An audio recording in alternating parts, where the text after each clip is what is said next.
সেই আব্দুল ওয়াহাব নজদির ভবিষ্যৎবাণী আল্লাহ রাসূল করিয়া গেছেন যে এইভাবে জায়গা থেকে একটা ফিতনা বাইর হইব, ইসলামের মধ্যে বিভেদ তৈরি করব, নতুন নতুন মতবাদ বাইর করব। এই আব্দুল ওয়াহাব নজদিরে হাতে নিল যারা, তারা হলো ইহুদি আর নাসারারা। হাতের মধ্যে নিয়ে এক নম্বরে তারা তুর্কির শাসনকে ধ্বংস করার ষড়যন্ত্র করলো। সৌদি আরব আর বিভিন্ন রাষ্ট্রে তুর্কির শাসন ছিল, তারা ক্ষমতার থেকে হরাইল। আর হরানির পরে ওই আব্দুল ওয়াহাব নজদি নতুন ভাবে একটা মতবাদ তৈরি করলো, যে মতবাদের নাম হলো ওহাবি মতবাদ। কোনটা? কথা খুব ধ্যান দিয়া গভীরভাবে চিন্তা করবা। আজকে নামাজ রোজার ওয়াজ না, অন্য বিষয়ের আলোচনার প্রয়োজন, না হলে আপনারা বুঝতে না। আপনারা কইবা খালি দরবার জামেলা হিন যাই হিন না যাই, তার কারণ কোনটা? এই কারণটা দেখেন। আব্দুল ওয়াহাব নজদি সম্পূর্ণ নতুন ভাবে তার মতবাদ তৈরি করলো। করার পরে সৌদি আরবে তার ক্ষমতায় যাওয়ার লাগি সেখানে রাজ পরিবার যারা সৌদ পরিবার, তারার লগে কন্ডিশন হইল ধর্ম চলবো, নীতি চলবো আমরার মতবাদ, আর শাসন ক্ষমতায় থাকবা তোমরা সৌদ পরিবার। ও আপনার তখন এই যে আজকের সৌদি আরব, এর আগে এর নাম সৌদি আরব আসলো না। কন্ডিশন হইল আমরার ধর্ম চালাইমু মতবাদ, আর তোমরা ক্ষমতায় আইল সৌদ পরিবার, আর মতবাদ তৈরি করা হইল। সেখানে সালানি শুরু করা হইল আব্দুল ওয়াহাব নজদির মতবাদ। এই আব্দুল ওয়াহাব নজদির মতবাদ আজকের দুনিয়ার সবচেয়ে বড় মুসলমানের ধ্বংসের কারণ, আর সবচেয়ে বড় ফিতনার কারণ। এই মতবাদের যে আকীদা, তার উপরে যদি কেউ কোনো বিশ্বাস স্থাপন করে, সেই ব্যক্তির কোনো ঈমান থাকবে না। এক নম্বরে তার আকীদা মুস্তাকে রসুল, আল্লাহর রসুলের তাজিম সম্মান ইজ্জত দেওয়ারে তারা মানে না, বিশ্বাস করে না। তার আকীদা হইল নবী ছিলেন মাটির মানুষ, তিনি মরে গেছেন, মাটির সঙ্গে মিশে গেছেন, বলো নাউযুবিল্লাহ। এরপরে জান্নাতুল বাকির যারা গেছেন আল্লাহ রসুলের সাহাবী হল, শুহাদায়ে কেরাম হল, মাজার আসলো, মাজারের মধ্যে আসলো গম্বুজ। তখন তারা বললো এইসব নাজায়েজ হারাম, ধ্বংস করলো সাহাবায়ে কেরাম শুহাদায়ে কেরামদের মাজার। ও নাউযুবিল্লাহি মিন যালিক। ও আমার ভাইরা মুসলমানেরা, এরপরে তারা সৌদি আরবের প্রতিবেশী কয়েকটা রাষ্ট্র, বেশি না, ৩-৪টা রাষ্ট্রে তারা ক্ষমতায় হওয়ার পরে ফাউন্ড টাকার অভাব নাই। তখন তারা লক্ষ কোটি কোটি বিলিয়ন মিলিয়ন টাকা পৃথিবীর বিভিন্ন দেশে পাঠানি শুরু করলো, আর বিভিন্ন জায়গায় মাদ্রাসা তৈরি করে দেওয়া শুরু করলো। দেখা গেল বিভিন্ন জায়গায় 10 তলা 5 তলা 20 তলা বিল্ডিং, 1000 ছাত্র। ফাউন্ডের দরকার হয় না, ফাউন্ড আইতে আসে মধ্যপ্রাচ্যের দেশ থাকি। একটা উদ্দেশ্য, মুসলমানের আকীদারে কিভাবে নষ্ট করা যায়, মুসলমানের মধ্যে কিভাবে বিভেদ তৈরি করে মুসলিম ঐক্যরে ধ্বংস করা যায়। একদিকে ইহুদি আর নাসারারা তার পিছনে পরামর্শ দেয়, আর ফাউন্ড তারা দেয়। দিতে গিয়ে দেখা গেল দুনিয়ার বিভিন্ন জায়গায়, ভারত, বাংলাদেশ, পাকিস্তান সহ সব জায়গার মধ্যে এইভাবে মাদ্রাসা তৈরি হওয়া শুরু হলো। এই মাদ্রাসাগুলি তৈরি হওয়ার আগে আল্লাহর এই জমিনের মধ্যে এইভাবে ফিতনা মতবাদ আসলো। মাত বোঝা যার? এর কারণে দেখবা যে বিষয় আপনি বাইর করবা, তার মধ্যে তারা মতবাদ তৈরি করে দেয়, নতুন আকীদা তৈরি করে, নতুন কথা তৈরি করে। যারা করে এরা হইল ওহাবি মতবাদে বিশ্বাসী, যারা আব্দুল ওয়াহাব নজদির আকীদা আর তার মজহবের প্রচার যারা করতে আছে। যেমন লাগাই দেখবা, কোনোদিন আপনারা হুঁচুননি সবে বরাত লইয়া দরবার হুঁসলানি, যে মাতই না খালি সবে বরাত লইয়া দরবার কোনোদিন হুঁসলানি? এখন আসে না নাই? জি, সব বরাতের মাস আইলে দেখবাই সব কিছু বাদ দিয়া ইউটিউব আর ফেসবুকের মধ্যে লেখা শুরু করে দেয় সবে বরাত বলতে কোনো রাইত নাই। নাউযুবিল্লাহ। এই রাইত ইবাদত করা হারাম, বেদাত। নাউযুবিল্লাহ হইলা না? মুহররমের মাস যেমনি 10 তারিখে ইয়াউমুল আশুরা পালন করা হইতো, শুহাদায়ে কারবালার রূহের মাগফিরাতের জন্য, রাসূলের মহব্বতের পরিচয় দিতে গিয়া তখন দেখা যাইতো সিন্নি হইতো, ওয়াজ হইতো, দোয়া করা হইতো।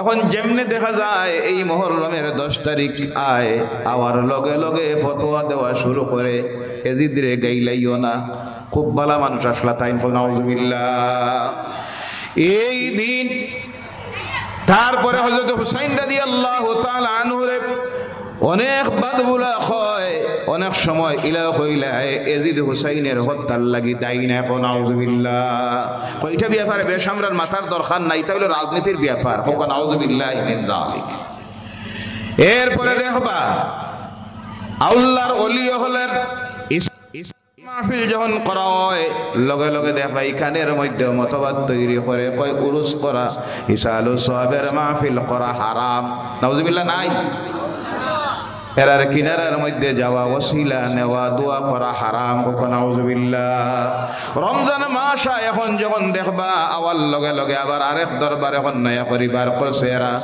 কয় এখন তারাবির নামাজ 20 রাকাত নাই 8 রাকাত হইছনি না জি এটা এর আগে জিন্দেগি ধুঁসলানি মাথো না হইছনি না আরো কতটা হুনবা এরপরে দেখবা হজ যখন হজ হওয়ার পরে আগেইবা কোনো দরবার আসলো না হজের মাস হওয়ার লগে লগে দেখবা ফেসবুক আর ইউটিউবের মধ্যে মুসলা দেওয়া শুরু করে কয় হজের নিয়তে যাইবা হজ করবা মদিনায় জিয়ারতের নিয়তে যাইবা না হারাম বেদাত কোন নাউজুবিল্লাহ জোরে কোন নাউজুবিল্লাহ এমন একটা বিষয় নাই যেখানে তারা আজকে ফতোয়া দেয় না নাজায়েজের বেদাত মানে সব নাজায়েজের বেদাত সবচেয়ে বেশি দেখবা জ্বালা যন্ত্রণা শুরু হয় রবিউল আউয়ালের মাস হওয়া মাত্র দেখা যায় আমার নবী মুহাম্মদুর রাসূলুল্লাহ সাল্লাল্লাহু আলাইহি সাল্লামের ঈদ মিলাদুন নবীর দিন যখন আয় এই পরিমাণ ফতোয়া দেওয়া শুরু করে বোঝা যায় মানে রাত ঘুম নাই খানি নাই নাজায়েজ বেদাত আর হারামের ফতোয়া দেয় এই মিলাদুন নবীর মাহফিল সর্বপ্রথম যেন করছেন তার নাম আল্লাহ সুবহানাল্লাহ হে পূজায় কয় আল্লাহ রসুলে কসলানি সাহাবাই কারামে কসলানি রসুল সাহাবা তো বহুত পরে এক নম্বরে যে এই মিলাদুন নবীর মাহফিল করছে নেই নইলা আল্লাহ রাব্বুল আলামিন সুবহানাল্লাহ আল্লাহ সমস্ত রূহে যখন তৈরিকরণ করার পরে রূহের কাছ থেকে একবার ওয়াদা নেন আলাস্তু বিরাব্বিকুম ক্বালু বালা সমস্ত রূহের কাছ থেকে আল্লাহ ওয়াদা নেন আমি কি তোমরা রব নাই সমস্ত রূহে জবাব দিল অবশ্যই আপনি আমাদের রব এরপরে এখান থেকে আলাদা করেন আল্লাহ কিছু রূহে যারা রে আল্লাহ নবী করি পাঠাইতা রাসূল করি জমিনের মধ্যে পাঠাইতা আল্লাহ এরারে আলাদা করেন যে কথা আল্লাহ কোরআনুল কারীমের মধ্যে ফরমাইন ওয়াইজ আখাযাল্লাহু মিসাকান নবিয়্যিন আল্লাহ নবী হলের কাছ থেকে ওয়াদা নেন কিতা ওয়াদা নেন ও আমার নবী হল তোমাদের আমি একজন করে জমিনের মধ্যে পাঠাই আর বিভিন্ন জায়গায় বিভিন্ন কওমের কাছে কিন্তু প্রত্যেকের লগে আমার কন্ডিশন একটা আমার নবী আখিরি জামানার নবী মুহাম্মদুর রাসূলুল্লাহ সাল্লাল্লাহু আলাইহি সাল্লাম তুমি জমিনে থাকা অবস্থায় যদি যাইন গিয়া তাহলে তার নবুয়তরে তুমি বিশ্বাস করে নেওয়া আর তার ইত্তেবা করা তোমার লাগে আমি আল্লাহ ফরজ করে দিয়ার সুবহানাল্লাহ নবীর আলোচনার নাম হইল মিলাদ নবীর আলোচনার নাম মিলাদুন নবী নবীর জন্মের আলোচনা নবীর আলোচনা সারার নাম হইল মিলাদুন নবী আজকে কিছু মানুষ আছে যারা আবার মিলাদুন নবী মানে না সিরতুন নবী মানে জি জন্ম না হইলে সিরত আসেনি জন্ম আগে মানা লাগবো নি না জন্ম মানিয়া এরপরে তো তার জীবন চরিত্র আদর্শ না মিলাদুন নবীর মাহফিল হয় না সিরাতুন নবীর মাহফিল মানি জন্ম না মানলে তো ঈমান আনাও হবে না কথা ঠিক কিনা জন্ম না মানা মানে তো নবীর না মানা অস্বীকার করা তার আওয়ারে অস্বীকার করা নাউযুবিল্লাহি মিন যালিক ও আমার ভাইরা এর পিছনে হলো ইহুদি নাসারাদের ষড়যন্ত্র আর ইহুদি নাসারারা যারা যে মতবাদরে ফাইন্যান্স করে বিশ্ব জুড়ে তারা হলো ওহাবী মতবাদ আর ওহাবী মতবাদের পাশ্চাত্যের কয়েকটা দেশে তারা ক্ষমতায় ওখান থেকে বিশ্ব জুড়ে তারা টাকা পাঠায় তারার মতবাদের কিতাব পাঠায় যার কারণে দেখবেন অনেক সময় সুন্নি মতাদর্শী সুন্নি আকীদার উপরে প্রতিষ্ঠিত মাদ্রাসাগুলি ছোট থাকে বিল্ডিং কম ছাত্র কম কারণ ফান্ডের অভাব আর বাকি যারা তাদের ফান্ডের অভাব নাই ফান্ড আসতেছে সৌদি আরব থেকে কোন জায়গা থেকে তারা মতবাদের প্রচার করার লাগে মূল উদ্দেশ্য হইল মুসলমানদের একতারে নষ্ট করে দেওয়া। কারণ একতা যদি তারা থাকে, এক থাকে, তারার মধ্যে যদি কোনো মতবাদ না থাকে, তাহলে পৃথিবীর অপশক্তি যারা, ইসলাম বিরোধী শক্তি যারা, তারা দেখতেছে এই পৃথিবীতে আমরা টিকে থাকা সম্ভব হবে না, গোটা বিশ্বটা চলে যাবে মুসলমানদের হাতে। বলে সুবহানাল্লাহ।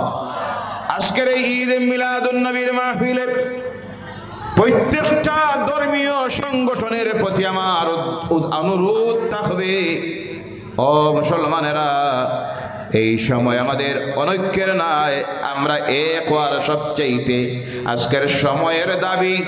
আল্লাহর ওয়াস্তে অনুরোধ রাখি, এই সব বিষয় যেগুলি যেখানে কোনো ইখতিলাফ নাই, মযহবের ইমামরা এর মধ্যে কোনো ইখতিলাফ করছেন না, তা বিষয় নিয়ে আল্লাহর ওয়াস্তে আপনাদের প্রতি অনুরোধ রাখি, এইসব বিষয়ে জাতির মধ্যে ফিতনা তৈরি করবা না, একতাটারে নষ্ট করবা না। সব যেন এই সময় আমরা এক প্ল্যাটফর্মে দাঁড়িয়ে এমন একটা জাতি বানাই যে জাতির মধ্যে থাকবে আল্লাহর কালাম কোরআন আর আল্লাহর রসুলের হাদিস, রসুলের আদর্শ। আল্লাহ পাক রব্বুল আলামিন তো আমরা একটা কইয়া দিতরা, আমরা যাতে দলবদ্ধ থাকি, আমরা যেন দলে দলে বিভক্ত না হই। আল্লাহ ফরমাইন, ওয়াতাসিমু বিহাবলিল্লাহি জামিআন ওয়ালা তাফাররাকু। ওয়াতাসিমু বিহাবলিল্লাহ, আল্লাহর রশিরে ঐক্যবদ্ধভাবে তোমরা ধরো, জামিআন ঐক্যবদ্ধভাবে, ওয়ালা তাফাররাকু দলে দলে বিভক্ত হইও না। এই জাতিরে আর দলে দলে বিভক্ত করবেন না। ইহুদি নাসারাদের পয়সা দিয়া তার উদ্দেশ্যকে সফল করতে দিবেন না। এক মঞ্চে দাঁড়ান। এই যে বিষয়গুলা আজকে যেটা নিয়ে আপনারা সমাজে ফিতনা তৈরি করতেছেন, নাজাইজার বেদাতের ফতোয়া দিয়া জাতির ধ্বংসের দিকে নিয়ে যাইতেছেন, আকীদাকে নষ্ট করতেছেন, একবার আল্লাহর প্রতি ভয় করুন। কিয়ামতের দিন আল্লাহর কাছে জবাব দিতে হবে। ও আমার ভাইরা, এমন একজন নবী আল্লাহ পাক রব্বুল আলামিনে দিলেন দুনিয়ার মধ্যে। এই দুনিয়ায় আল্লাহর পক্ষ থেকে 1,24,000 নবী হল, রসুল হল আইছেন, কিন্তু আল্লাহ রসুল হিসাবে দিয়েছেন মাত্র 30 জন। কতজন? 30 জন রসুল দেওয়া হয়েছে। কিন্তু কোরআনুল কারীমের মধ্যে নাম পাওয়া যায় 25 জনের নাম। এই 25 জন রে আল্লাহ পাকে কোনো রসুল কইয়া আল্লাহ ডাক দিছেন না।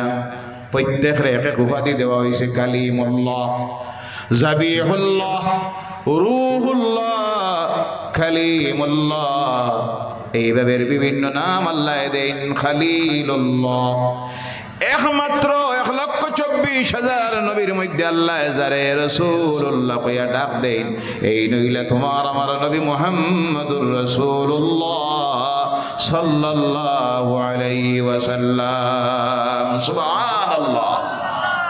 ও আমার ভাইরা মুসলমান হল, এমন একজন নবী আল্লাহ পাক রব্বুল আলামিন পাঠাইন, দুনিয়ার মানুষের সার্টিফিকেট চরিত্রের দেয়। দুনিয়ার মানুষের চরিত্রের সার্টিফিকেট দেয় পুলিশ অফিসারে, কিন্তু আল্লাহ রাব্বুল আলামিন যার চরিত্রের সার্টিফিকেট দেন, এই নইলা মুহাম্মদুর রাসূলুল্লাহ সাল্লাল্লাহু আলাইহি সাল্লাম। এর কারণে আল্লাহ রাব্বুল আলামিন তার কালাম কোরআনুল কারীমের মধ্যে আল্লাহ ফরমাইন, ইন্নাকা লাআলা খুলুকিন আযীম। সুবহানাল্লাহ। পুত পবিত্র চরিত্রের অধিকারী করি আমি তোমারে দিছি। সুবহানাল্লাহ, সুবহানাল্লাহ। অনুরোধ আইতে আছে, জায়গা নাই পিছনে। এর বাদেও আমি কই, আর আগেও কইছি, এক কথা বারবার বিরক্ত লাগে, নিজের সময় নষ্ট হয়। আরো একটু সামনে দিয়ে আইন না আপনারা, সামনে দিয়ে এদিকে কিছু জায়গা খালি আছে, তো বেজান খালি দেখি। আর তো যারা রাস্তায় বই রয়েছেন তারা তোরা ঢুকার সুযোগ দিন আপনারা। অনেক মানুষ রাস্তায় বথ চাপাই আসুন সামনের দিকে, আর মহব্বতে লা ইলাহা ইল্লাল্লাহ সুবহানাল্লাহ ওয়ালহামদুলিল্লাহ হাসবি রব্বি জাল্লাল্লাহ মা ফি কলবি নূর মুহাম্মদ সাল্লাল্লাহু লা ইলাহা সুবহানাল্লাহ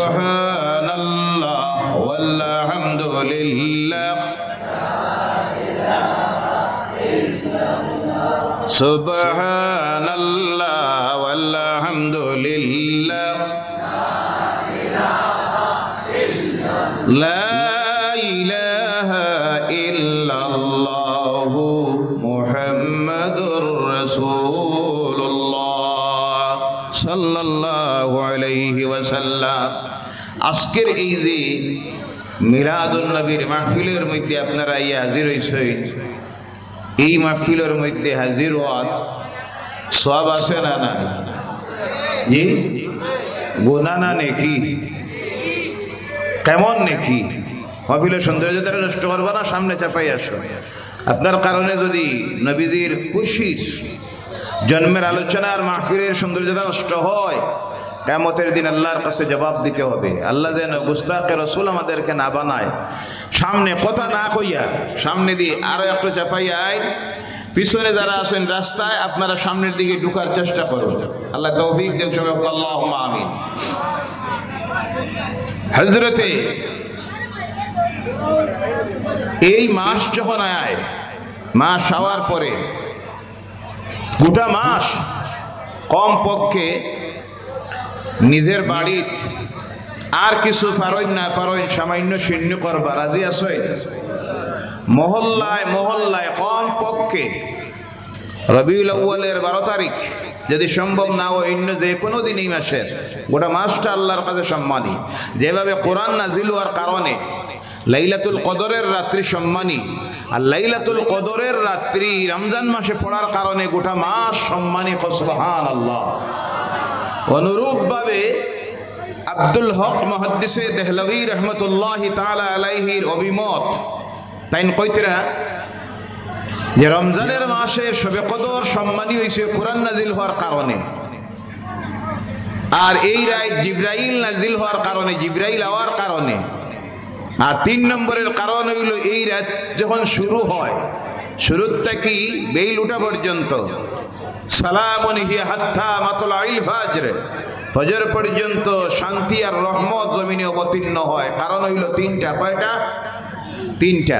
কোরআন নাজিল, জিবরাইল আওয়া, আল্লাহর রহমত নাজিল হওয়ার কারণে আল্লাহ এই রাত্রির মর্যাদা কতটুক দিছেন। আল্লাহ ফরমাইন লাইলাতুল কদরি খায়রুম মিন আলফি শাহর। বলো আল্লাহু আকবার। লাইলাতুল কদরের রাত্রি 1000 মাসের চাইতে উত্তম। আব্দুল হক মুহাদ্দিস দেহলভী রহমতুল্লাহি তাআলা আলাইহির অভিমত তাইন কইতরা আমার কাছে সবচেয়ে সম্মানী রাত হইল গিয়া রবিউল আউয়াল মাসের 12 তারিখের রাত, লাইলাতুল কদরের রাতের চাইতে আরো সম্মানী। সুবহানাল্লাহ। তার কারণ তার অভিমত হইল সবে কদরের রাত কোরআন নাজিল হইছে, লাইলাতুল কদরের রাত কোরআন নাজিল রবিউল আউয়াল মাসের 12 তারিখের রাত। কোরআন যার কাছে দেওয়া হয়েছে তাই নাজিল। সুবহানাল্লাহ। কোরআনের দাম বেশি না আমার নবীর দাম বেশি? এখানে এখন এই বাচ্চাটার গার্জিয়ান নাই না কেউ?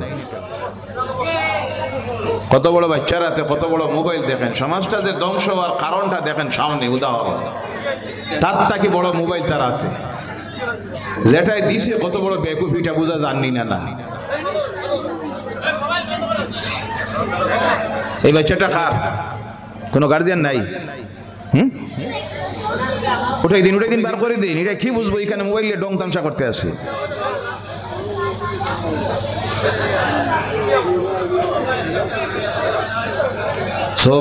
সুবহানাল্লাহ ওয়ালহামদুলিল্লাহ ওয়ালা ইলাহা ইল্লাল্লাহ। সুবহানাল্লাহ ওয়ালহামদুলিল্লাহ লা ইলাহা ইল্লাল্লাহ, লা ইলাহা ইল্লাল্লাহ। সুবহানাল্লাহ লা ইলাহা ইল্লাল্লাহ, লা ইলাহা ইল্লাল্লাহু মুহাম্মাদুর রাসূলুল্লাহ সাল্লাল্লাহু আলাইহি ওয়াসাল্লাম।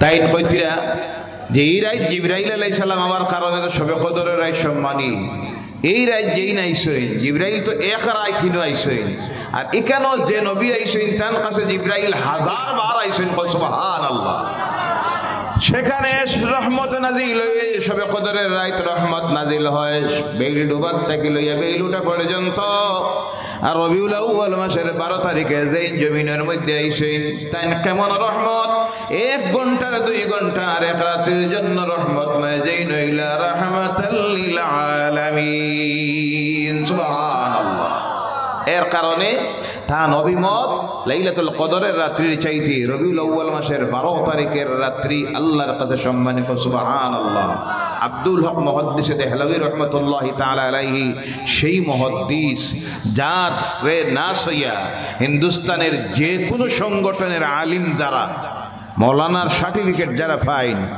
প্রত্যেকের সনদের সিলসিলায় নদওয়া কইন জামিয়ত কইন আহলে সুন্নাত কইন আরো যারা আছেন প্রত্যেক উলামায়ে কেরাম আলিম যারা তারার সিলসিলার সনদের সিলসিলা আটাইতে গিয়া যারে পাওয়া যায় এই নইলে আব্দুল হক মুহাদ্দিস দেহলভী রাহমাতুল্লাহি তাআলা আলাইহি সুবহানাল্লাহ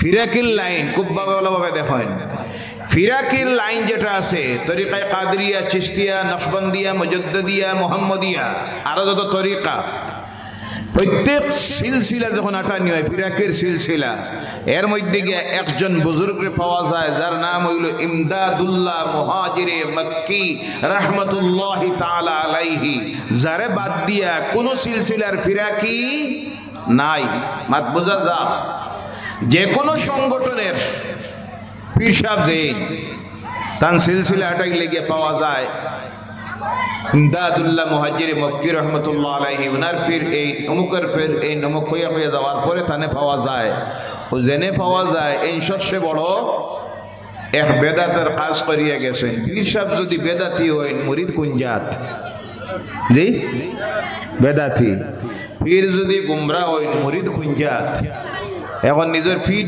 বেদাতি বানাই ফেলাই দেয় সবে ঈদে মিলাদুন নবীর দিন সুন্নি সাকাত করা এই দিনটা পালন করা বেদাত কখন আউযু বিল্লাহি মিন যালিক ও যে ইমদাদুল্লাহ মুহাজিরে মক্কি তাই নিজে ফরমায় প্রতি বছর আমি ঈদে মিলাদুন নবীর দিন 12 রবিউল আউয়ালের দিন আমি কিছু সুন্নি সাকাত করি মিলাদুন নবীর মাহফিল দেই আমি মিলাদ শরীফের মাহফিল করাইতাম এক বছর শোনো মুসলমান এক বছর আমার আর্থিক অবস্থা একটু দুর্বল হয়ে গেল যাওয়ার কারণে আমি সেই দিন বেশি সুন্নি সাকাত করাইতে পারলাম না সামান্য কিছু সানা বাজিলাম সানা বাজা বুঝেন তো সানা বাজিলাম কিছু মানুষরে জমা করিয়া মিলাদুন নবীর মিলাদ শরীফের মাহফিল পড়াইলাম আর সানাও গুণ বাটিয়া দিলাম মানুষের মধ্যে আর আমার দিলের মধ্যে আফসোস আইল আরে আজকে আমার সামর্থ্য নাই যদি থাকতো বিরাটভাবে শূন্য করে মানুষরে খাওয়াইতাম আফসোস করিয়া আমি রাত গিয়া যখন ঘুমাইছি ঘুমানির পরে দেখি আল্লাহর রাসূল সাল্লাল্লাহু আলাইহি সাল্লাম বই রইছেন আর আমি আল্লাহর হাবিবের সামনে বয়াত সুবহানাল্লাহ আল্লাহর হাবিবের সামনে বিভিন্ন শিরনি রাখা হইছে আর আমি দেখি সব শিরনির উপরে রাখা হইছে আমার বাটা সানা বাজা সুবহানাল্লাহ নাই না সামান্য শিরনি আল্লাহ রাসূলের এসকে মহব্বতে এই দিন করার কারণে আর বেশি করতে পারছি না আফসোস করার কারণে দুনিয়ার সমস্ত শিরনি চাইতে সেই শিরনি আল্লাহর কাছে গ্রহণযোগ্য হয়ে গেছে সুবহানাল্লাহ এর জন্য অনুরোধ রাখি ইনশাআল্লাহ আলহামদুলিল্লাহ এবছর আমরা একটা জানাইয়া দিছিলাম যে এই 12 তারিখের দিন আপনারা প্রত্যেকটা মসজিদে বাদ জোহর ছাত্রছাত্রীদের অনুষ্ঠান করবা কেরাত গজল নাত এবং বাদ আসর মিলাদুন নবীর মাহফিল এবং শিরনি করবা আলহামদুলিল্লাহ হোক আলহামদুলিল্লাহ যদিও আমি এই রাইত আমি আসলাম না এখানে আমার প্রোগ্রাম আসলো 3টা হাইলাকান্দি আওয়ার পরে খবর পাইলাম যে দিনটা কি রাত পর্যন্ত বোঝা গেছে সবে বরাত সবে কদরের রাইতের মতো হয়ে গেছে সুবহানাল্লাহ চতুর্দিকে ওয়াজ মিলাদ নাত তিলাওয়াত জিকির আজকার শিরনি সুবহানাল্লাহ সুবহানাল্লাহ এই যা কিছু করা হইল বাদ কাম না বালা কাম নেকির কাম না গুনার কাম আগামী দিনে আরো বেশি করে এবং প্রত্যেকে চেষ্টা রাখবা এই মাসে নিজের বাড়িতে কমপক্ষে সামান্য শিরনি অথবা মুখতসর মিলাদ কোরআন খতম এই সব কিছুর করা, কারণ এটা হয়ে যাইতে পারে আপনার নাজাতের জরিয়া হয়ে যাইতে পারে। বলেন সুবহানাল্লাহ। আল্লাহ পাক রব্বুল আলামিন এমন একজন নবী দিলেন যে নবীর জীবন চরিত্রের উপরে মক্কার মুশরিকেরা কাফিরেরা বিভিন্ন ভাবে কথা বলেছে, কিন্তু আমার নবীর চরিত্রের উপরে কোনো কথা বলা সম্ভব হয় নাই। আমার নবীর কোনো সময় তারা পাগল কইছে, জাদুকর কইছে, কিন্তু নৈতিক চরিত্রের উপরে কোনো কথা কওয়ার সুযোগ তারা পাইছে না। এমন একজন নবী যে নবীর মধ্যে জীবনে কোনো ভুল আসলো না। সুবহানাল্লাহ। এর কারণে খ্রিস্টান একজন লেখক একটা বই লিখেছিল, যে বইয়ের নাম হলো 100। মিস্টার এইচ হার্ট লেখক, ইংরেজিতে বইটা লেখলো।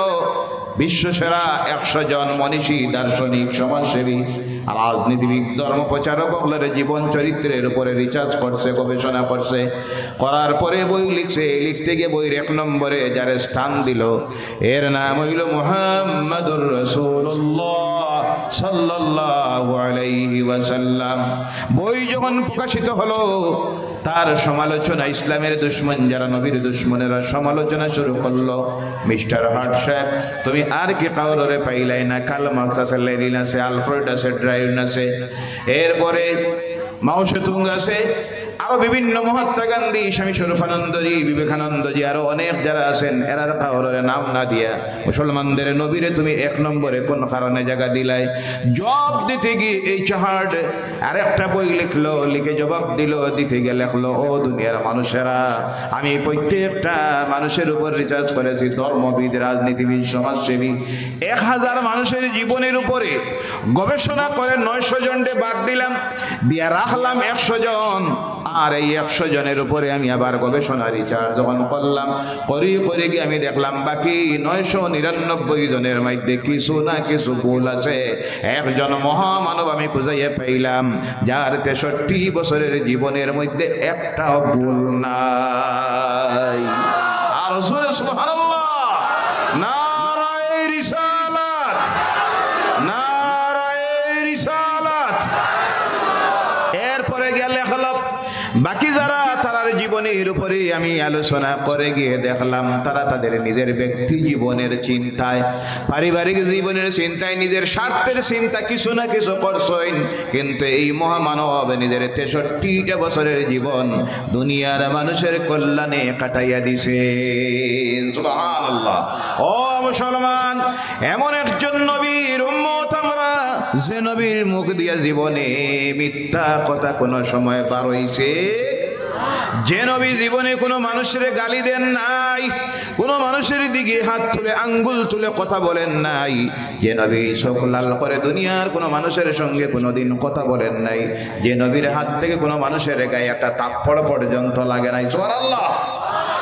যে নবী জীবনে কোনো মানুষের কাছে ওয়াদার খিলাফ করেন নাই, যে নবী জীবনে সবচেয়ে বড় ছোটবেলার থেকে তার মধ্যে যে গুণটা ছিল সেটা ছিল আমানতদারি। তাই মক্কার সমস্ত মানুষে যারে উপাধি দিছিল আল আমিন, এই নইলা মুহাম্মদুর রাসূলুল্লাহ সাল্লাল্লাহু আলাইহি ওয়াসাল্লাম। যে নবী জীবনে কারোর কোনো আমানত রেখে খেয়ানত করেন নাই, যে নবী সবচেয়ে বেশি এতিমরে ভালোবাসতা, গরিবের সঙ্গে সম্পর্ক রাখতা, প্রতিবেশীর সঙ্গে সুসম্পর্ক রাখতা, এমন একটা বিষয় বাকি রাখি যান নাই। দুনিয়ার মানুষের সামনে সব খুলে খুলে বর্ণনা করে দিয়েছেন আল্লাহ রসুলে। আল্লাহ কোরআনের মধ্যে যা কইছেন সব বাস্তব জীবনে 6666 আয়াতের মধ্যে আল্লাহ যা কইছেন বাস্তব জীবনে যার মধ্যে আসলো, এই নইলা মুহাম্মদুর রাসূলুল্লাহ সাল্লাল্লাহু আলাইহি ওয়াসাল্লাম। এর সম্মান আমার নবীর সম্মান দেও আল্লাহ এই পর্যন্ত মর্যাদা দিল। দুনিয়ার সারা মানুষ যদি মিলে আমার নবীর সম্মান ইজ্জতরে কমাইতে চায়, সামান্য কমানি সম্ভব আছে? কই আছে? যত বিরোধিতা করা হয় তত সম্মান বাড়ে না কমে? যত বিরোধিতা করা হচ্ছে জুলুসে মুহাম্মদীর বাড়তেছে না কমতেছে? এই বছর 152টা দেশে এক একটা মিছিলে 2 থেকে 5-10 লক্ষ মতো রসুল প্রেমিকেরা অংশ নিল। সুবহানাল্লাহ। যত দিন যাইতেছে বাড়বো না কমবে? আমার আল্লাহ বলছেন ওয়ারাফানা লাকা যিকরাক। সুবহানাল্লাহ। আল্লাহ তার হাবিবের ইজ্জত বাড়াইতে বাড়াইতে গিয়া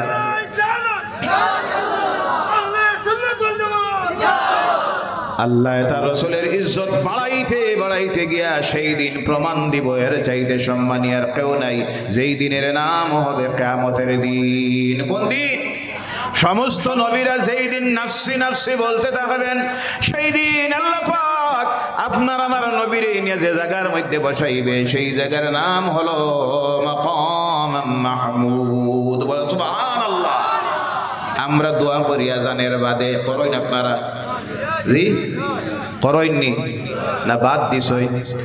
যাইজ না না যাইজ? আত তুলিয়া না লামাইয়া? আত না তুলিয়াতে কোনটা ফাও তুলিয়া দোয়া করতে নিবি আন্দাজ? দোয়ার লাগে শর্ত হইল, আদব হইল হাত তোলা। কোনটা? হাত তোলা। এখানে কয় কোনটা জানেন? বাদ খাইতে তুলো না কেন? আরে বেকুফ, আমার নবীর ওসিলার দোয়ার তোর বাদ খাওয়া কি সমান?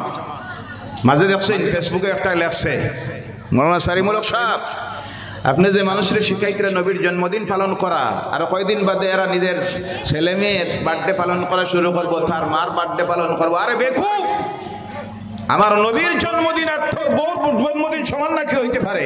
কথা বলেন, কার সঙ্গে কার সমান মিলাইতেছ? ও জাহিলেরা, হেদায়েত হও, আল্লাহ হেদায়েত করুক। চলে বলেন আল্লাহুম্মা আমিন। ও আমার ভাইয়েরা মুসলমানেরা, আল্লাহ পাক তার হাবিবের এই দোয়াটা আজানের পরের দোয়াটা করবেন, হাত তুলে আল্লাহর কাছে দোয়া করবেন। দোয়া করলে আমার নবীর সম্মান বাড়বে না? সম্মান তো বাড়াইয়া দিয়েছেন আল্লাহকে।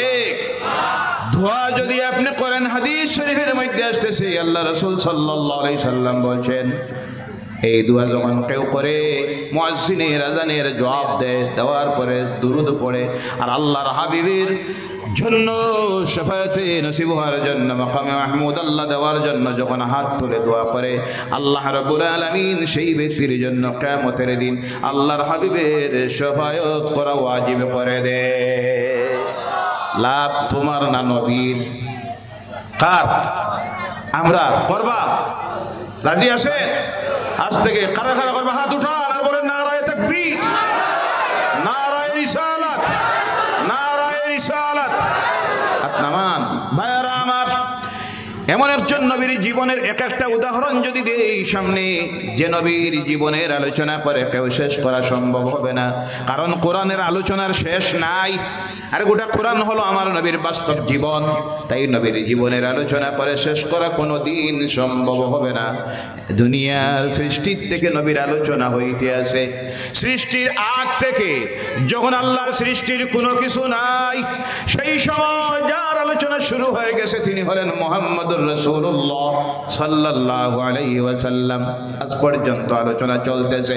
যত নবীরা এসেছিলেন এই জমিনে প্রত্যেক নবীরাও আলোচনা করে করে গেছেন। কিয়ামতেও আলোচনা হবে, হাশরেও আলোচনা হবে, মিজানেও আলোচনা আমার নবীর আছে, ফুলসিরাতেও আমার নবীর আছে। এমন কোনো জায়গা বাকি নাই, শেষ করা যাবে না। কিন্তু এক একটা দিক ও আমার ভাইয়েরা এমন নবীর সম্মানী না বাদে মাঝে দেওয়া মানে অন্য বই রাখি দেই অফিস বাদে আওয়ার সময় দিয়া দিয়ে আনবা। এমন নবী, যে নবীর জীবন আদর্শ এত সুন্দর, কিন্তু আজকে আমরা মুসলমান যারা সেই নবীর কোনো আদর্শ আমরা গ্রহণ করতেছি না, যার কারণে সারা দুনিয়ার মধ্যে আমরা এই সবচেয়ে আজকে লাঞ্ছিত, অপমানিত, অত্যাচারিত। এই সময়ে আমার ভাইয়েরা মুসলমানেরা, বিশেষ করে আমার যুবক ভাইয়েরা, আপনাদের প্রতি আমার করজোরে অনুরোধ, সবচাইতে বেশি আজকে যে সমাজটা আমাদের ধ্বংসের দিকে যাইতেছে তারা যুব সমাজ। তারা যুব সমাজ ধ্বংসের দিকে একেবারে সবচেয়ে বড় মারাত্মক যে জিনিসটা আজকে আমাদের যুব সমাজ ধ্বংস হইতেছে সেটা হলো নেশা। কোনটা? মদ, হিরোইন, নেশার ট্যাবলেট, কত যে কিছু। বিরাট একটা পার্সেন্টেজ যুব সমাজ আজ নেশায় নিমজ্জিত, এবং বিরাট একটা সংখ্যক মানুষ আমাদের সমাজে আজকে নেশার ব্যবসায় জড়িত আছে না নাই? জি, এর জন্য আমাদের সমাজও কিছু দায়ী আছে না নাই?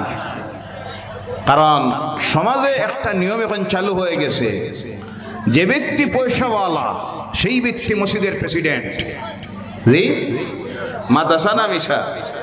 অনেকের খারাপ লাগতে পারে, যেই ব্যক্তি পয়সাওয়ালা সেই ব্যক্তি মসজিদের সেক্রেটারি সাহেব, জি সেই ব্যক্তি মসজিদের মুতাওয়াল্লি,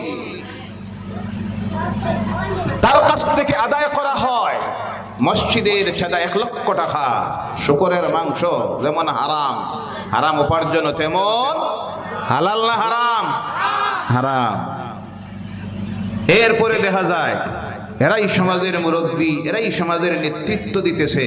একটাবার সমাজ আমাদের লক্ষ্য করে না, খেয়াল করে না যে এই মানুষটার উপার্জনটা কোন সোর্সে, হালাল না হারাম। এবার একবারও খেয়াল নাই হওয়ার কারণে যারা এইসব ব্যবসায় জড়িত তারা দেখতেছে পয়সা হইলেই তো সব হইছে, কোনো অসুবিধা নাই। দাওয়াত দিলে পীর সাহেব আসেন, ইমাম সাহেব আসেন, মুরব্বীও আসেন, আর মসজিদের প্রথম কাতারেও তো আমার সুযোগও আছে, আছে না নাই? তখন তারা এইসব কায় কারবার থেকে বিরত হইতেছে না। তারা দেখতেছে যেভাবে হোক পয়সা হইলেই তো সমাজ ইজ্জত দেয়, সম্মান দেয়। সমাজ যদি এদেরকে বয়কট করত, নফরত করত, তাহলে এইভাবে অবৈধ ব্যবসায়ীরা একটু খেয়াল করত না? না, জি মাতন্যাখানে। 2 নম্বরে আজকে আমাদের সমাজের যুবক যারা তারা ধ্বংসের দিকে চলে যাইতেছে। ও আমার ভাইয়েরা, যুবকেরা, প্রত্যেকটা চারিত্রের দিক দিয়া দেখা যাইতেছে আজকে আমরা অধঃপতনের দিকে যাইতে যাইতে গিয়া এমন এক অবস্থার মধ্যে গিয়ে পৌঁছতেছি। আমরা দেখি আজকে দুনিয়ার মানুষের নফরত হয়, ঘৃণা হয় যে এরা নাকি মুসলমান। কিন্তু ও মুসলমান, তোমার দেখার প্রয়োজন, তুমি এমন এক নবীর উম্মত যে নবীর জীবন চরিত্র আদর্শ দেখে পৃথিবীর পথহারা মানুষ আল্লাহর দ্বীন ইসলামকে গ্রহণ করেছে। সুবহানাল্লাহ। 2 নম্বরের কারণ হলো আমাদের সমাজ ধ্বংসের দিকে যাওয়ার। 2 নম্বরের কারণ হলো শিক্ষার অভাব। কিসের অভাব? জ্ঞানের অভাব, শিক্ষার অভাব। শিক্ষা তো 2 প্রকার, একটা হলো জেনারেল এডুকেশন আর একটা হলো ধর্মীয় শিক্ষা। 2টার দিকে দিয়ে এখনো বিশ্বের পৃথিবীর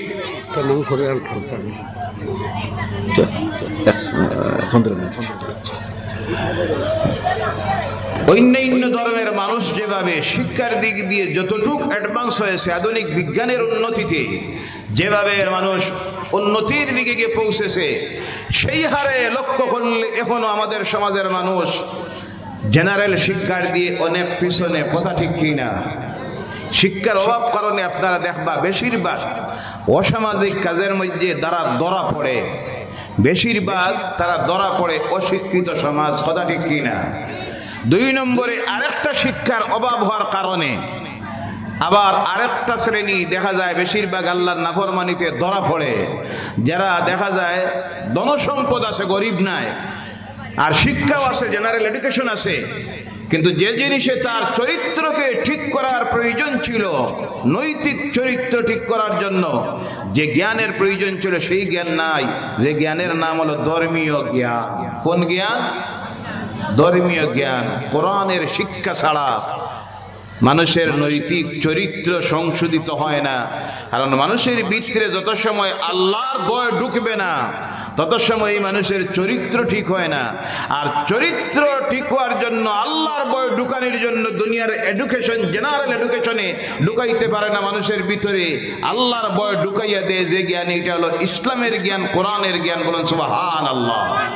কিন্তু আফসোস, আজকে এমন অবস্থার মধ্যে গিয়ে আমাদের সমাজ পৌঁছতেছে, যদি আপনি ভালোভাবে দেখার যান, সমীক্ষা চালাইন, তাহলে দেখবা এখন পর্যন্ত এখনো বিভিন্ন জায়গায় দেখা যাইব শতকরা 30-25% যুবক যুবতী এখন তৈরি হয়ে গেছে, বিবাহ শাদী হইয়া 2-1টা ছেলে মেয়ের মা হইয়া গেছে, বাপ হয়ে গেছে, কিন্তু অজু কারে হয় জানে না, গোসল জানে না, নামাজ জানে না, পাক না পাক জানে না, নামাজের প্রয়োজনীয় সূরা জানে না। আছে না নাই? এই ধারাবাহিকতায় চলতেছে, এদের সংখ্যাটা বাড়তেছে, কিন্তু জাতি এর দিকে লক্ষ্য নাই।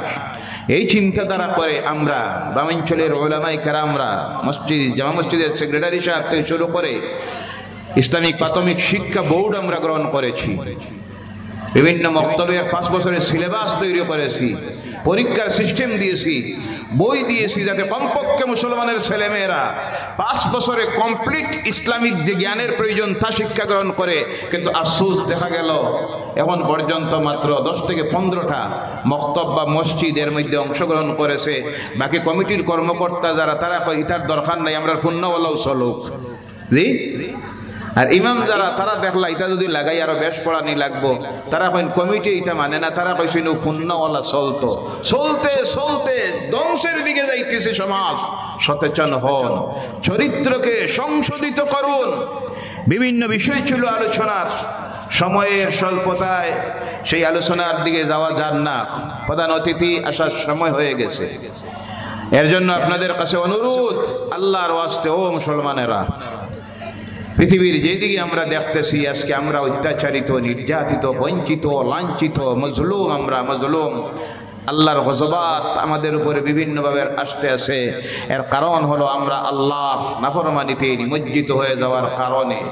আজকের এই ঈদ মিলাদুন নবীর মাহফিলে আমাদের প্রতিজ্ঞা হোক, আজ থেকে আমরা আল্লাহর নাফরমানি কাজ করব না। বিশেষ করে যুবক ভাইয়েরা যারা, তাদের প্রতি আমার অনুরোধ, আল্লাহর ওয়াস্তে এই মাহফিলে বসা অবস্থায় এই প্রতিজ্ঞা করুন, আমরা আজ থেকে মদ পান করব না। রাজি আছেন? কারা কারা হাত উঠান, হাত উঠান, কারা কারা রাজি আছেন? আজ থেকে আমরা মিথ্যা কথা বলবো না। রাজি আছেন? আওয়াজ দিয়ে বলবেন, রাজি আছেন? আজ থেকে আমরা চুরি করব না। রাজি আছেন? আজ থেকে আমরা সুদ গ্রহণ করব না। রাজি আছেন? আজ থেকে নেশার ট্যাবলেট ব্যবসাও করব না, খাইব না। রাজি আছেন? যতভাবে নেশাদ্রব্য সামগ্রী আছে এর সঙ্গে আমাদের কোনো সম্পর্ক থাকবে না। রাজি আছেন? তৎসঙ্গে আজকের এই বসা অবস্থায় আমরা ওয়াদা নিব, আজ থেকে আমরা পড়ব 5 ওয়াক্তের নামাজ। কারা কারা রাজি আছেন? 2 হাত তুলেন আর বলেন নারায়ে তাকবীর, নারায়ে তাকবীর, নারায়ে রিসালাত। হাত তোলা অবস্থায় বলেন, আয় আল্লাহ, আজকে এই ঈদে মিলাদুন নবীর মাহফিলে বসা অবস্থায় এই ওয়াদা দিতেছি, আজ থেকে আমরা 5 ওয়াক্তের নামাজ পড়ব। পর্দার মা বোনেরা যারা আছেন, আপনাদের প্রতি অনুরোধ, 5 ওয়াক্তের নামাজ পড়বেন। যারা নামাজ পড়বেন, আমার অনুরোধ, আমরা আজ থেকে জামাতে নামাজ পড়ব। রাজি আছেন? আল্লাহ যেন তৌফিক দেয়। সকলে বলেন আল্লাহুম্মা আমিন। আমাদের সমাজের মধ্যে বিভিন্ন ধর্মীয় অনুষ্ঠানের মধ্যে অসামাজিক যে কাজগুলি ঢুকেছে, বিশেষ করে দেখবেন যখন বিবাহ শাদী আরম্ভ হয়, আজকে বিবাহটা হলো আল্লাহ রসুলের সুন্নত, কিন্তু গোটা বিবাহ মাহফিলকে অনিসলামিক অপসংস্কৃতিকে ঢুকাইয়া দিয়া দেখা যায় একটা সুন্নতকে আদায় করতে গিয়া নাই করে 10টা গুনাহ কবিরা গুনাহ করতেছে। কথা ঠিক কিনা? প্রথমে দেখা যায় গায়ে হলুদ, আরো কয়দিন বাদে বার হইব গায়ে আলকাতরা, যেই একটার বাদে একটা বারোস নেই। এরপরে পার্টি, পরের দিন কয় পার্টি, গেইটে আর গেট লাগায়, গেট পাস, কত কিছু যে করে নাফরমানেরা অনুসরণ করতেছে ইহুদি নাসারাদেরকে। আর একটা দেখবা বরযাত্রী যখন যায়, পাত্রীর বাড়িতে যখন ঢুকতে যায় বা বিবাহের হোটেলে ঢুকতে যায়, বম পাঠায় 50,000 টাকার, নাউজুবিল্লাহ নাই, তার কলিজায় বম মারতেছে, তার মুকদ্দরে বম মারতেছে, আগুন দিয়ে তার ভাগ্যকে জ্বালাইতেছে নাফরমানেরা। কথা ঠিক কিনা? মসজিদে নামাজের জামাত তখন চলতেছে, জামাত চলতেছে, আজান হইতেছে, আর মুসলমানের বাচ্চা হইয়া বিবাহ নামের সুন্নতকে আদায় করতে গিয়া অপচয় আর অপচয়, আল্লাহ নাফরমানি আর নাফরমানি, লানত অবতীর্ণ হচ্ছে বিবাহের মাহফিলে। আল্লাহ এই সব অপসংস্কৃতির থেকে এই জাতিকে হেদায়ত করে। সকলে বলেন আল্লাহুম্মা আমিন। এরপরে দেখবেন খুশির ঈদ, কোনটা? খুশির ঈদ যখন আসে, আওয়ার পরে দেখা যায় ঈদের 10 দিন আগ থেকে শুরু করে তারাবির তো খবরই নাই, রাত 12টা পর্যন্ত মার্কেট, মুসলমানদের বউ আর মেয়েরা নির্লজ্জ বেহায়া দাইয়ুস বাড়িতে বসে আছে, আর কয় আমার পছন্দ হয় না, এর লাগি তাইরে পাঠাই দিছি। নাউজুবিল্লাহ নাই? এটা তো রমজান মাস, ঈদ। ঈদ ছাড়াও আজকে মার্কেটে আলিম ওলামারা, ভদ্র মানুষ যারা, তারা আপনার রাজস্থানিক বাজি পড়াই তারা আসতেই আসি মাঝে আসি থাকবার না বাদে নিয়ে আর বদনামে হওয়ানো যায়, শুনকি ঠান্ডা হয়ে গেছে। লা ইলাহা সুবহানাল্লাহ। বাকি দিবে কয়টা মিলাদ? কয়টা মিলাদ? খান যেতে শুরু করুন, খাদ্যটা খাই দিবেন। লা ইলাহা ইল্লাল্লাহ, লা ইলাহা, লা ইলাহা ইল্লাল্লাহু মুহাম্মাদুর রাসূলুল্লাহ সাল্লাল্লাহু আলাইহি সাল্লাম। গোটা মার্কেট আজকে মুসলমানদের এলাকায় দেখা যায় মহিলাদের দখলে চলে গেছে। কথা ঠিক কিনা? বেহায়া, নির্লজ্জ। ও আমার ভাইয়েরা, মুসলমানেরা, ইসলাম এইসব ব্যাপারে কথা বলেছে, কিন্তু আজকে দেখা যায় ভদ্র মানুষ যারা, আমলি মানুষ যারা, আলিম ওলামারা যারা, হাট বাজারে, মুসলমান এলাকার হাট বাজারে চলা কঠিন হয়ে গেছে, মার্কেট পরিপূর্ণ হয়ে গেছে, মহিলাদের দখলে চলে গেছে।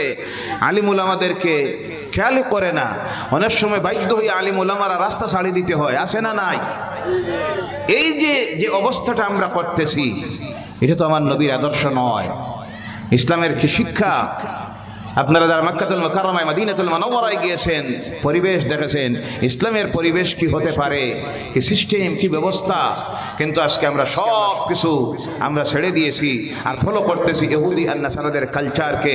জেনে রাখবেন, এই যদি হয় আমাদের অবস্থা, যত নামাজ পড়ি না কেন, রোজা রাখি না কেন, হজ করি না কেন, যাকাত দেই না কেন, আমি যদি আমার এই অবস্থাটা তৈরি হওয়ার কারণ হলো সমাজের যারা নেতৃত্ব দিতেছেন, পরিবারের যিনি গার্জিয়ান, সে তার দায়িত্ব আদায় করতেছে না। জেনে রাখবেন, আমার নবী বলছেন, কুল্লুহুম রাঈন কুল্লুহুম মাসউলিন আন রাইয়াতিহি আও কামা ক্বালা আলাইহিস সালাতু ওয়াস সালাম। আল্লাহ রাসূল বলেন, তোমাদের প্রত্যেককে রাঈ বানানো হয়েছে, অভিভাবক বানানো হয়েছে, গার্জিয়ান বানানো হয়েছে। প্রত্যেককে কিয়ামতের দিন তোমার দায়িত্ব সম্পর্কে, অভিভাবকত্বের সম্পর্কে তোমাকে প্রশ্ন করা হবে। কিয়ামতের দিন প্রত্যেক পরিবারের গার্জিয়ানকে প্রশ্ন করা হবে, বাবাজি তুমি তো 5 ওয়াক্তের নামাজ পড়েছিলে, হজ করেছো, তাহাজ্জুদ মিস নাই, তাসবিহ আছে, বাজারও আছে, ঘরও আছে, দি আছে না নাই? জি। কিন্তু তোমার স্ত্রীর অবস্থা কি তুমি খবর রেখেছিলা? তোমার স্ত্রী বেপরদায় ছিল, নামাজ পড়ে নাই। তোমার ছেলে নামাজ পড়লো না, রাত 12টা বাজে ছেলে ঘরে আইলো না, বাবা একবারও জিগায় না বাবা তাহাজ্জুদ পড়তেছে। জিজ্ঞাসা করলা না, বাবা রে রাত 12টায় তুমি কোথায় ছিলে? মদের দোকানে না হিরোইনের ব্যবসায় না চুরির মধ্যে? জিজ্ঞাসা করো নাই, তুমি শুধু পরেশগারি আদায় করেছিলে। তোমার মেয়ে বেপরদায় চলল, তুমি একটাবার জিজ্ঞাসা করলা না। রাত 12টা পর্যন্ত তোমার মেয়ে মার্কেট করলো, তুমি একটাবার জিজ্ঞাসা করলা না। জেনে রাখবেন, যত বড় মুত্তাকি পরহেজগার আপনি হয়ে যান, কিয়ামতের দিন আল্লাহর দরবারে সেটা সম্ভব হবে। অনুরূপভাবে সমাজের গার্জিয়ান যারা, মহল্লার গার্জিয়ান, মুরব্বী যারা, এই সমাজে যদি আল্লাহর নাফরমানি কাজ চলে, তুমি যদি তোমার দায়িত্ব আদায় না করতে পারো, তোমার দায়িত্ব হলো তাকে জিজ্ঞাসা করা, সামাজিকভাবে বয়কট করা। যদি তাও সম্ভব না হয়, দিল দিয়ে নফরত করে তাদেরকে আলাদা করে দেওয়া। তা যদি না করো, তোমার যদি ভয় হয়, না জানি নি আমার ফজ চলে যাইব, আমার নিয়ে অসুবিধা হইব, এই চিন্তায় যদি দায়িত্ব আদায় না করে, কিয়ামতের দিন আল্লাহর দরবারে ছোটা সম্ভব হবে। ও আমার বাইরে, দায়িত্ব যদি সমাজের মুরব্বী করে নেই, পরিবারের গার্জিয়ান যদি আমার দায়িত্ব আদায় করে নেই, তাহলে আমাদের এই সমাজের এই অবস্থা তৈরি হতো না। তৎসঙ্গে আজকের এই মিলাদুন নবীর মাহফিলে আমার অনুরোধ হবে, ও যুবক ভাইরা, সুন্নি রাসূল প্রেমিকেরা, আমরা যেন প্রত্যেকে সুন্নতের উপরে আমলটা করি। রাজি আছেন? জি। যেমন আমার রাসূলের একটা সুন্নত হলো, আমার নবী যখন ওযু করতেন মিসওয়াক ব্যবহার করতেন। কোনটা? যারা ওযু করেন আজ থেকে মিসওয়াক ব্যবহার করবেন। রাজি আছেন? আমার নবী সাল্লাল্লাহু আলাইহি সাল্লাম ঘুম থেকে উঠতেন কোন সময়? সকাল 8টায় না 7টায়? জি, জানা নাই নিটা? জি। আজকের মুসলমান, হায় রে হায়, হায় রে মুসলমান, কত সেন্ডার মুসলমান, ঘুমায় হাফ প্যান্ট লাগাই, এইগুলো আছে না নাই? জি। নাউজুবিল্লাহ বলেন, নাউজুবিল্লাহ। আরে ঘুম থেকে উঠে 7টায় 8টায় আমার নবী ঘুম থেকে উঠতেন রাত 3 ভাগ করে 2 ভাগ যাওয়া মাত্র আমার নবী ঘুম থেকে উঠে আল্লাহর কুদরতের কদমে দাঁড়াইয়া যাইতেন। বলে সুবহানাল্লাহ। সকালবেলায় সাহাবায়ে কেরামরা দেখতেন পা মুবারক ফুলে গেছে, জিজ্ঞাসা করতেন তার কারণ কি। আল্লাহর হাবিব সাল্লাল্লাহু আলাইহি সাল্লাম বলতেন, রাত্রিতে আমি আমার রব আল্লাহর শুকরিয়া আদায় করতে গিয়ে মাবুদের সামনে দাঁড়াইয়াছিলাম তাহাজ্জুদ নামাজের মধ্যে। বলে সুবহানাল্লাহ। সাহাবায়ে কেরাম বলতেন, ইয়া রাসূলুল্লাহ সাল্লাল্লাহু আলাইহি সাল্লাম, আল্লাহ তো আপনার জীবনের সমস্ত গুনাহ মাফ করে দিয়েছে, আপনার গুনাহ বলতে কিছুই নাই, নিষ্পাপ মাসুম, তারপরে কেন আপনি রাত্রিতে এত নামাজ পড়েন, এত কাঁদেন? মা আয়েশা বলেন, আল্লাহ রাসূল তাহাজ্জুদের নামাজের সিজদার মধ্যে যখন যাইতেন, আল্লাহ রাসূল যখন কান্দিতেন, মা আয়েশা বলেন আমি শুনতাম বাত উতরাইতে গিয়া হান্ডির মধ্যে যেভাবে আওয়াজ করে আল্লাহ রাসূলের সিনা মুবারক থেকে সেইভাবে কান্দার আওয়াজ আসতো। সুবহানাল্লাহ। সেই নবী সারা রাত্রি তাহাজ্জুদের মধ্যে কাটাইয়া দিতেন। আর মুমিন মুসলমান যারা, তাদের ঘুমানোর টাইমটাও আল্লাহ নির্দিষ্ট করে দিয়েছেন, ওঠার টাইমও আল্লাহ নির্দিষ্ট করে দিয়েছেন। আল্লাহ পাক সিস্টেম ব্যবস্থা বানাইয়া দিয়েছেন ঘুম থেকে ওঠার জন্য, পাবলিসিটির ব্যবস্থা আল্লাহ করেছেন। তার ঘর থেকে আওয়াজ দেওয়া হয়, আসসালাতু খায়রুম মিনান নাওম। মুমিনে মুসলমানের কানে এই আওয়াজ যখন পৌঁছে যায়, তারা ঘুম থেকে উঠে যায়। ওয়াদা করুন আজ থেকে, ও মুসলমানেরা, যুবকেরা, তরুণেরা, আজ থেকে যখন মসজিদ থেকে এই আওয়াজ দেওয়া হবে, আমরা ঘুম থেকে উঠে যাইব। রাজি আছেন? কারা কারা? আর একটা বার হাত উঠান, কষ্ট হচ্ছে আপনাদের, হাত উঠান আর বলেন নারায়ে তাকবীর, নারায়ে রিসালাত। তারপর আমার রাসূলের সবচেয়ে বড় সুন্নত হলো এই দাড়ি। কোনটা? আওয়াজ করে বলেন কোনটা? দাড়ি। দাড়ি রাখবেন। যারা অবিবাহিত চিন্তা করতেছেন দাড়ি যদি রাখি পরে নি সমস্যায় পড়ি, জি অসুবিধা নাই, অসুবিধা নাই, দাড়ি রাখবেন। এই দাড়ির উপকারিতা সম্পর্কে বলতে গেলে ওদের সময়ের দরকার, সেদিকে যাচ্ছি না। আমার রাসূলের সুন্নত দাড়ি রাখবেন, সর্ব অবস্থায় চেষ্টা রাখবেন পাঞ্জাবিটা গায়ে দেওয়ার জন্য। কোনটা? পাঞ্জাবি, মাথায় টুপি দেওয়া কার সুন্নত? আমার রাসূলের সুন্নত। পাগড়ি ব্যবহার করা আমার রাসূলের সুন্নত। বড় আফসোস লাগে, দুঃখ লাগে, কিছু সংখ্যক মানুষ দেখা যায়, রাগ করবেন, অনেক হাজিরা আছে, হোস করিয়া আওয়ার পরে দেখবে পাঞ্জাবি লাগাইতে শরম লাগে, আছে না নাই? আরে সৌভাগ্য তোমার, আল্লাহ হাজি বানাইছে, পাঞ্জাবিটা গায়ে লাগাও, রাসূলের সুন্নত। দাড়ি তো রাখে না এলো, আছে না নাই? হজ করিয়া আইয়াও রাখেন না, আমার রাসূলের সুন্নত। দাড়ি রাখুন। রাসূলের সুন্নতের উপর যত বেশি করে আপনি আমল করবেন, তত আপনার রাসূলের সঙ্গে সম্পর্ক হবে, ভালোবাসার সম্পর্ক তৈরি হবে, মহব্বত তৈরি হবে। আর এই মহব্বতই আপনার জন্য নাজাতের জরিয়া হয়ে যাবে। বলেন সুবহানাল্লাহ। এর জন্য তো আল্লাহ রাসূল বলছেন, মান আহাব্বা সুন্নতি ফাকাদ আহাব্বানি ওয়া মান আহাব্বানি কানা মাইয়া ফিল জান্নাহ। যে আমাকে ভালোবাসলো, আমার সুন্নতকে সে ভালোবাসলো। যে যত বেশি করে আমার সুন্নতের উপর আমল করবে, সে কিয়ামতের দিন আমার সঙ্গে আল্লাহর জান্নাতে চলে যাবে। বলেন সুবহানাল্লাহ। প্রতিটি বিষয়ে, শুধু লিবাসে নয়, চলাফেরায়, খাওয়া দাওয়ায়, উঠা বসায়, বিবাহ শাদীতে, লেনদেনে, সব কিছুতে আল্লাহ রাসূলের সুন্নতের উপর বেশি বেশি করে আমল করবেন। আল্লাহ পাক যেন তৌফিক দেয়। সকলে বলেন আল্লাহুম্মা আমিন। ওয়া মা আলাইনা ইল্লাল বালাগ ওয়া আখিরু দাওয়ানা আলহামদুলিল্লাহি রাব্বিল আলামিন। মুনাজাত এখন হবে না, মুনাজাত বাকি আছে। জি ওই তো নি এলকোনা বাধে। সম্মানিত সেক্রেটারি সাহেব, যাওয়ার সময় আমি দেখা করলাম, তাই কইলা যে এই বছর ওয়াজ শেষ করি যাইও না, মিলাদ শরীফ পড়াইয়া দোয়াটা করি। আর এখনো কমিটির যারা, তারা কইছেন আপনি এলকু দোয়া না, দোয়া বাদে। এখন প্রধান অতিথির আলোচনা। কার আলোচনা? প্রধান অতিথির আলোচনা। এরপরে মিলাদ শরীফ, বাকায়দা মাহফিলে মিলাদ হবে, এরপরে মুনাজাত হইব, এরপরে সিন্নি দেওয়া হইব। থাকবা আপনারা? জি সব